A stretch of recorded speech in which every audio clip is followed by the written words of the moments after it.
Thanks for watching BVR TV news. Sir, మహిళా reservation పై మీ అభిప్రాయం? మహిళా రిజర్వేషన్ ఒక చారిత్రాత్మక నిర్ణయము ఘట్టంగా మనం భావించవచ్చు. ఎందుకంటే జనాభాలో సగం మహిళలు. సో భారతదేశానికి స్వాతంత్రం వచ్చిన తర్వాత జవహర్లాల్ నెహ్రూ గారు మొదటి ప్రధానమంత్రిగా ఉన్నప్పుడు బాబాసాహెబ్ అంబేద్కర్ గారితో సమాలోచనలు చేసేసి ఆ రోజే మహిళలకు సముచిత స్థానం ఇవ్వాలా, మహిళలకు రిజర్వేషన్ ఇవ్వాలా, వారికి వివిధ రంగాల్లో ముందుకు నడిపించాలని చెప్పేసి ఆ రోజు జవహర్లాల్ నెహ్రూ గారు దాన్ని ఆలోచించారు. దాని తర్వాత మన మాజీ ప్రధానమంత్రి ఇందిరాగాంధీ గారు దాన్ని ముందుకు తీసుకెళ్లారు. దాని తర్వాత మన యూపీఏ చైర్పర్సన్ సోనియా గాంధీ గారు ఇంకెంత ముందుకు తీసుకెళ్లారు.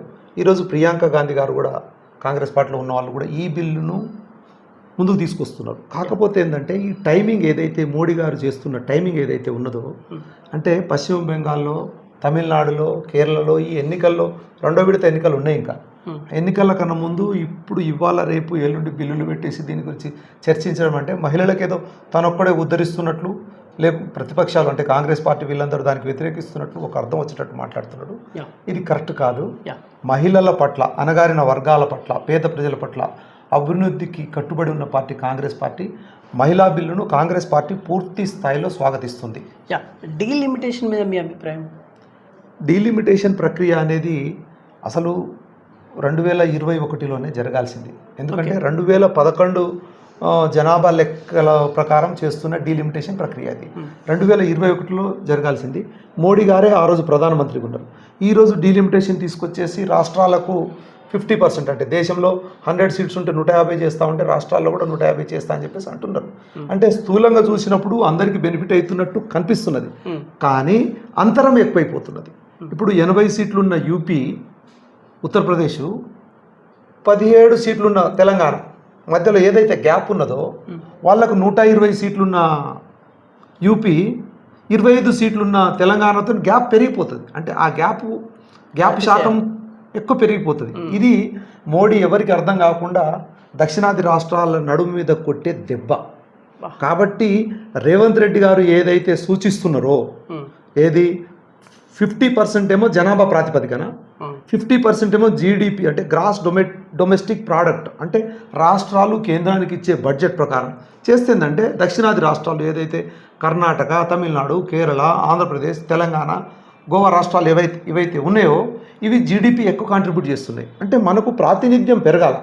ఎంత ప్రాతినిధ్యం పెరిగినా ఉత్తర భారతదేశం యొక్క డామినేషనే మనకు ఉంటుంది. కానీ మన ప్రాతినిధ్యం అనేది సముచిత స్థానంలో పెరగాలని చెప్పేసి తెలంగాణ ముఖ్యమంత్రి రేవంత్ రెడ్డి గారు వాదిస్తున్నారు. వారి వాదనతో నేను ఏకీభవిస్తున్నాను. మోడీ గారు కూడా దీని గురించి తీవ్రంగా ఆలోచించాలి.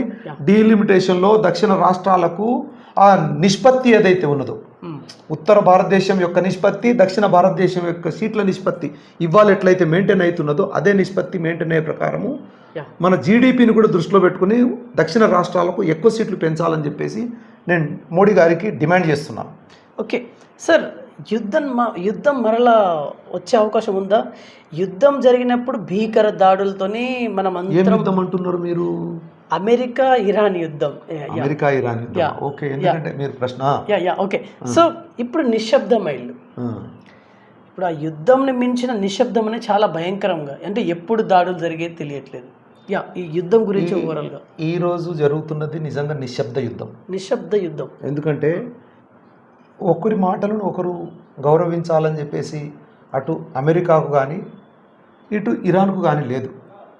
ఇరాన్ ఏంది, నా పని నేను చేసుకుంటూ పోతాను, హార్మోజ్ జలసంధి మీద నా ఆధిపత్యం ఉండాలి, నన్ను అమెరికా ఏమనొద్దు అని చెప్పేసి ఇరాన్ అంటున్నది.